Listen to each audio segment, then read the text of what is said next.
सध्या महाराष्ट्र राज्य सरकारच्या उदासीन आणि दिशाहीन धोरणामुळे मागे पडला आहे, अशी खंत महाराष्ट्र नवनिर्माण सेनेचे अध्यक्ष राज ठाकरे यांनी व्यक्त केली।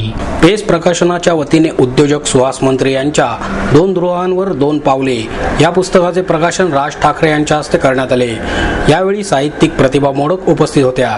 राज ठाकरे म्हणाले, निसर्गाने भरभरून दिलेल्या आणि आपल्या वंशजांची समृद्धी लाभलेल्या महाराष्ट्र आज राज्य शासनाच्या उदासीन आणि दिशाहीन धोरणांमुळे खूप मागे पडला आहे।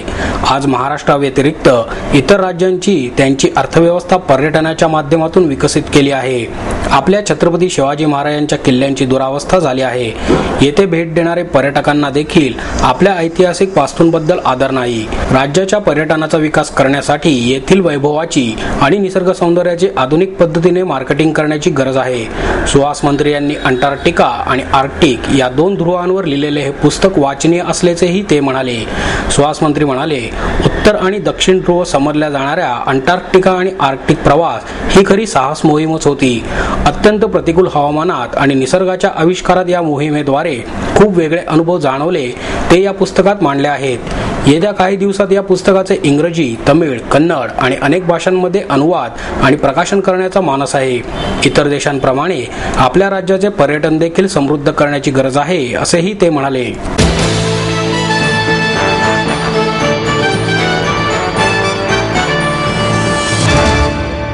शहर प्रमुखांशिवाय देखील शिवसेनेचा कारभार चालू शकत असल्याने या पदाची पक्षाला गरज नाही, अशी स्पष्टोक्ती शिवसेना संपर्क नेत्या आमदार डॉक्टर नीलम गोऱ्हे यांनी केली। शहर प्रमुखांशिवाय देखील शिवसेनेचा कारभार चालू शकतो, या पदाची गरज नाही, साहेबांचे तसे आदेश आहेत, अशा शब्दात शिवसेनेच्या संपर्क नेत्या आमदार नीलम गोऱ्हे यांनी शहराध्यक्षपदाच्या निवडीच्या वादावर पडदा टाकण्याचा प्रयत्न केला। उपविभाग प्रमुख आणि उपशहर प्रमुखांच्या माध्यमातूनच शहरात पक्षाचे काम चांगल्या प्रकारे चालू शकते, असेही त्यांनी स्पष्ट केले। महापालिका निवडणुकीत भारतीय जनता पक्ष आणि शिवसेना यांच्यातील तिकीट वाटपावरून वाद झाला होता। या वादात शहर प्रमुख नाना वाडेकर यांनी आपल्या पदाचा राजीनामा दिला, त्यामुळे गेल्या 6 महिन्यांपासून हे पद रिक्त आहे। मध्यंतरी 2 उपशहर प्रमुखांची नव्याने निवड करण्यात आली, त्यामुळे गेल्या काही वर्षांपासून शहर शिवसेनेचे शाखा प्रमुख, विभाग प्रमुख यांच्या नियुक्त्या झालेल्या नाहीत। डॉक्टर गोरे महापालिकेत आल्या होत्या, त्यावेळी झालेल्या पत्रकार परिषदेत शहर प्रमुखांच्या निवडीबाबत विचारले असता त्यांनी ही माहिती दिली। या पदाचीच आवश्यकता नाही, पक्षाचे कार्यकारी प्रमुख उद्धव ठाकरे यांचे तसे आदेश आहेत। शहर प्रमुख असावा की नसावा याबाबत माझे वैयक्तिक कोणतेही मत नाही, असेही त्यांनी एका प्रश्नाला उत्तर देताना सांगितले। खासदार सुरेश कलमाडी यांच्या सक्रिय होण्याबद्दल बोलताना डॉक्टर गोरे म्हणाल्या, कलमाडी यांना अटक झाली तेव्हा शिवसेनेने आंदोलन करून आपली भूमिका स्पष्ट केली आहे। यापुढे ही गरज वाटेल तेव्हा त्यांना अडवण्याचा प्रयत्न शिवसेना करेल, परंतु एखाद्या पक्षाने आंदोलन केले म्हणून आंदोलन करावे असे शिवसेनेला वाटत नाही आणि तशी गरजही नाही। ज्यांनी आंदोलन केले त्यांचा आमचा पाठिंबाच आहे। टोल प्रकरणीही 3 वर्षांपूर्वी शिवसेनेने आंदोलन केले आहे। आता मनसेने आंदोलन केले तरी काही दिवस हे प्रकार थांबतील, परंतु पुन्हा तेच सुरू होतील, कारण त्यामागे मोठे हित संबंध आहेत, असेही त्यांनी यावेळी नमूद केले।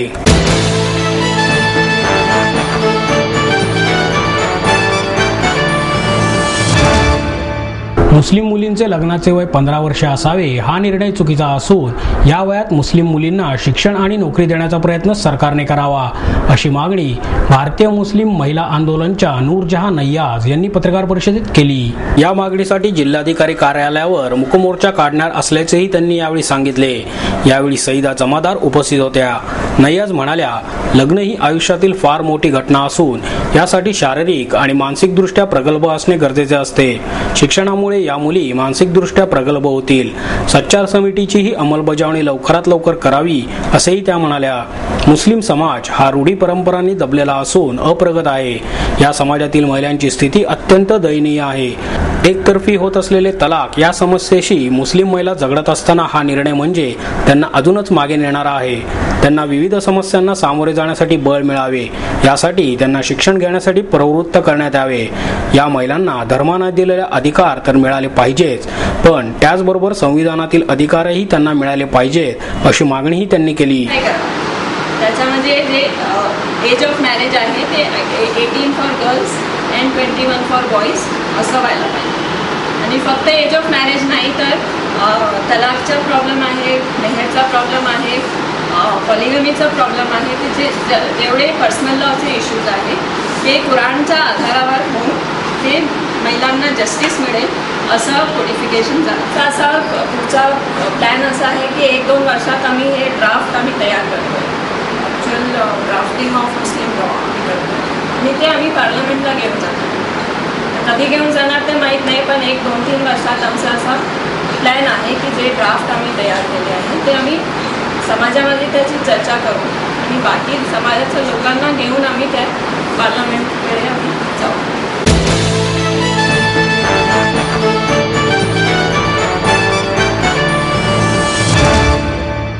फॉरेस्ट ऑफिसर असून देखील शहरातील उद्यानांची वाट लागली आहे, अशी नाराजी खासदार ॲडव्होकेट वंदना चव्हाण यांनी व्यक्त केली. शहरातील विविध नैसर्गिक टेकड्या, सार्वजनिक जागा आणि शासकीय कार्यालयाच्या मोकळ्या जागेत वृक्ष लागवड करण्यासाठी राष्ट्रवादीच्या शहराध्यक्षा ॲडव्होकेट वंदना चव्हाण यांनी महापालिकेत बैठक घेतली. महापौर वैशाली बनकर, सभागृह नेते सुभाष जगताप, शहर सुधारणा समिती अध्यक्ष चेतन तुपे, प्रवक्ते अंकुश काकडे, नगरसेवक रवींद्र माळवतकर, स्वयंसेवी संस्थांचे प्रतिनिधी आणि महापालिका अधिकारी यावेळी उपस्थित होते. चव्हाण म्हणाल्या, महापालिकेत इंडियन फॉरेस्ट सर्व्हिस दर्जाचा अधिकारी असूनही शहरातील उद्यानांची वाट लागली आहे. नवी रोपांची लागवड आणि निगा व्यवस्थित नसल्याने उद्याने घाणेरडी झाली आहेत, अशी नाराजी चव्हाण यांनी अतिरिक्त आयुक्त नरेश झुरमुरे यांच्या कारभाराविषयी व्यक्त केली. 3 वर्षांपूर्वी महापालिकेला पहिल्यांदाच उद्यान अधीक्षक म्हणून नरेश झुरमुरे यांची नियुक्ती झाली. त्यामुळे त्यांच्याकडून पुणेकरांना खूप अपेक्षा होत्या, परंतु झुरमुरे यांना उद्यानाच्या कामापेक्षा इतर अतिरिक्त जबाबदारी देण्यात आल्यामुळे उद्यानाच्या कामांकडे दुर्लक्ष झाले. त्यामुळे शहरातील उद्यानांची दुरावस्था झाली. शहरात पर्यावरण अहवालानुसार 29 लाख झाडे आहेत. प्रत्यक्षात 23 लाख झाडांची गणना झाली असून 7 लाख झाडे कमी झाल्याचे दिसून येत आहे. ही गॅप भरून काढण्यासाठी दरवर्षी 1,25,000 झाडे लावण्याचे उद्दिष्ट आहे. येत्या 15 ऑगस्ट पर्यंत शहरात वृक्ष लागवडीविषयीचा ग्रीन प्लॅन आराखडा तयार करण्यात येणार आहे. महापालिका आणि वन विभागाच्या संयुक्त विद्यमाने ग्रीन प्लॅनची मोहीम राबवण्यात येणार आहे. त्यामध्ये स्वयंसेवी संस्थांचे प्रतिनिधी आणि नागरिकांचाही सहभाग घेतला जाणार आहे, असे चव्हाण यांनी सांगितले. प्रभारी नेमले जातात. ज्या कामासाठी हे अधिकारी आणले तिथे त्यांनी झाडं बघायची सोडून ते इकडे बघून माणसं बघतात. ते चुकीचं आहे ना. ते तिथं जिथं लक्ष झालं पाहिजे तिथं होत नाही.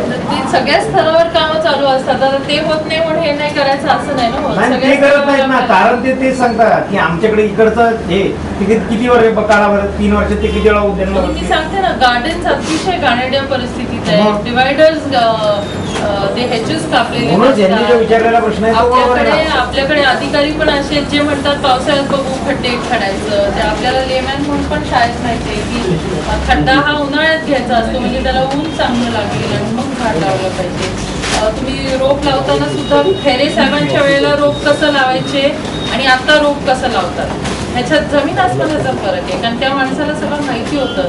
आता परवाच आम्ही बालगंधर्वाला महापौर साहेब आम्ही सगळ्यांनी रोप लावली, त्यावेळेला ती पिशवी तशीच्या तशी घालायला पाहिजे. ते सगळं माती ढासळून निघाली आणि ते कसं काय.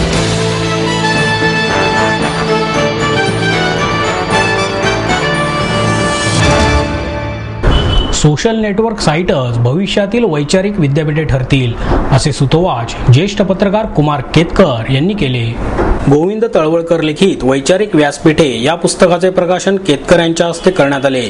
यावेळी वनराईचे अध्यक्ष मोहन दारिया, ज्येष्ठ साहित्यिक राग जाधव, साधना ट्रस्टचे सचिव डॉक्टर नरेंद्र दाभोळकर, विनोद शिरसाट आदी उपस्थित होते. माध्यमातून वैचारिक दबदबा कमी होत असल्याचे सांगताना केतकर म्हणाले, मुद्रित माध्यमे ही पूर्वी वैचारिक व्यासपीठे होती.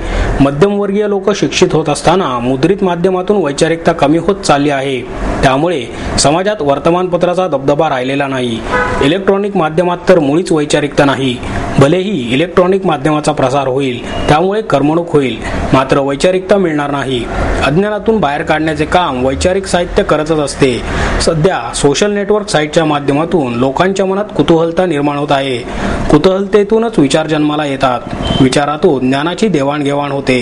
ज्ञानातून समाज वैचारिक बनतो. सोशल नेटवर्क साईटच विद्यापीठे आहेत, असेही त्यांनी यावेळी सांगितले.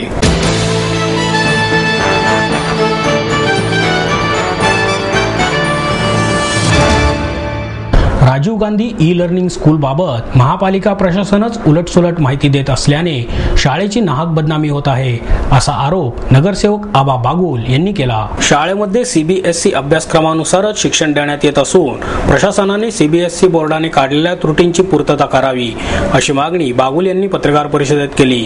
राजीव गांधी शाळेमध्ये मागील वर्षी SSC बोर्डाच्या अभ्यासक्रमानुसारच शिक्षण देण्यात आले आहे। CBSE बोर्डाची परवानगी न मिळाल्यास हाच अभ्यासक्रम पुढे सुरू ठेवण्यात येईल।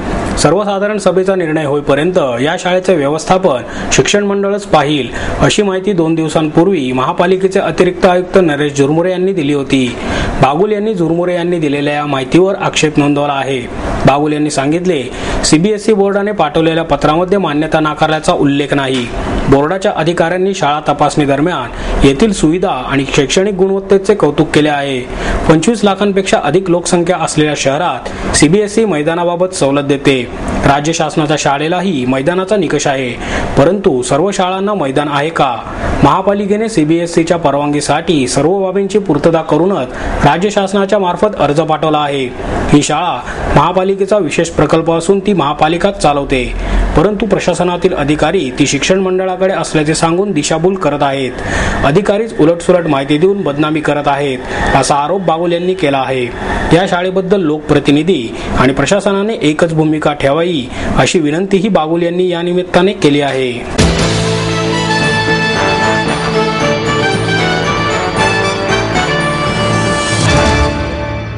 फॅशन स्ट्रीटवरील बेकायदा गाळेधारकांवर कारवाई करण्याची मागणी तेथील व्यापारी संघटनेने केली आहे। प्रशासनाची चर्चा आणि पोलिसांनी सांगूनही लष्कर परिसरातील फॅशन स्ट्रीटमधील बेकायदा स्टॉल विरोधात पुणे कॅन्टोन्मेंट बोर्डाच्या प्रशासनाने अजून कारवाई केली नसल्याचे स्पष्ट झाले आहे। परिणामी या बागेतील अतिक्रमणावरून व्यापाऱ्यांमध्ये सुरू असलेला वाद कायम आहे। या वादावर आता कायमस्वरूपी तोडगा काढण्यात येणार असल्याचे बोर्डाच्या पदाधिकाऱ्यांनी सांगितले। फॅशन स्ट्रीट परिसरात मोठ्या प्रमाणात बेकायदा स्टॉल उभारण्यात आले आहेत, त्यामुळे अधिकृत आणि अनधिकृत स्टॉल धारकांमध्ये वाद होत आहेत। तसेच अतिक्रमणांमुळे या भागात वाहतूक कोंडी होत असल्याच्या तक्रारी आहेत। फॅशन स्ट्रीटच्या दारात परवाना नसलेल्या लोकांनी दुकाने सुरू केल्याने अधिकृत आणि बोर्डाकडे टॅक्स भरणाऱ्या व्यापाऱ्यांचा व्यवसाय बुडतो। त्यामुळे बेकायदा स्टॉल धारकांवर तातडीने कारवाई करण्याची मागणी येथील व्यापारी संघटनेने केली आहे। तसेच रोज वादाच्या घटना घडत असल्याने या प्रकरणात लष्कर पोलिसांनी हस्तक्षेप केला असून अतिक्रमणावर कारवाई करण्याची मागणी पोलिसांनी बोर्डाच्या मुख्य कार्यकारी अधिकाऱ्यांकडे केली होती। त्या संदर्भात गेल्या आठवड्यात सर्वपक्षीय सदस्यांची बैठकही झाली, मात्र बोर्डाकडून अजूनही कारवाई होत नसल्याने व्यापाऱ्यांमधील वाद कायम आहे। या संदर्भात बोर्डाचे उपाध्यक्ष शैलेश बिडकर म्हणाले, या भागातील अतिक्रमणाचा प्रश्न कायमस्वरूपी मिटवण्यात येणार आहे। त्यासाठी फॅशन स्ट्रीटमधील व्यापारी संघटनांची चर्चा करण्यात येणार आहे। सर्व व्यापाऱ्यांना विश्वासात घेऊन निर्णय घेण्यात येणार आहे। अनेकदा पाठपुरवठा करूनही बेकायदा स्टॉलवर कारवाई केली जात नाही, मग आम्ही व्यवसाय कसा करायचा, असा सवाल रितसर पैसे भरून व्यवसाय करणारे व्यापारी करत आहेत। रस्त्यांवर दुकाने मांडलेल्या व्यापाऱ्यांवर तातडीने कारवाई करण्याची मागणीही त्यांनी केली आहे।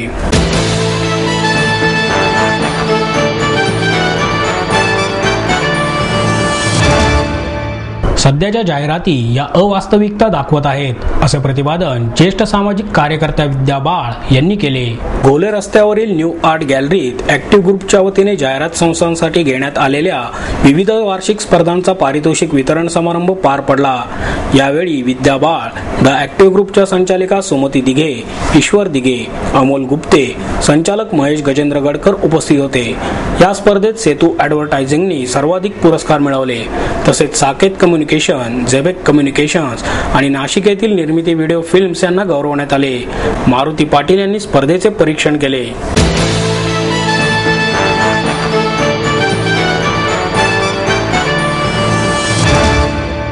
आणि याबरोबरच हे बातमीपत्र संपलं। पुन्हा भेटूया उद्या याच वेळी। नमस्कार।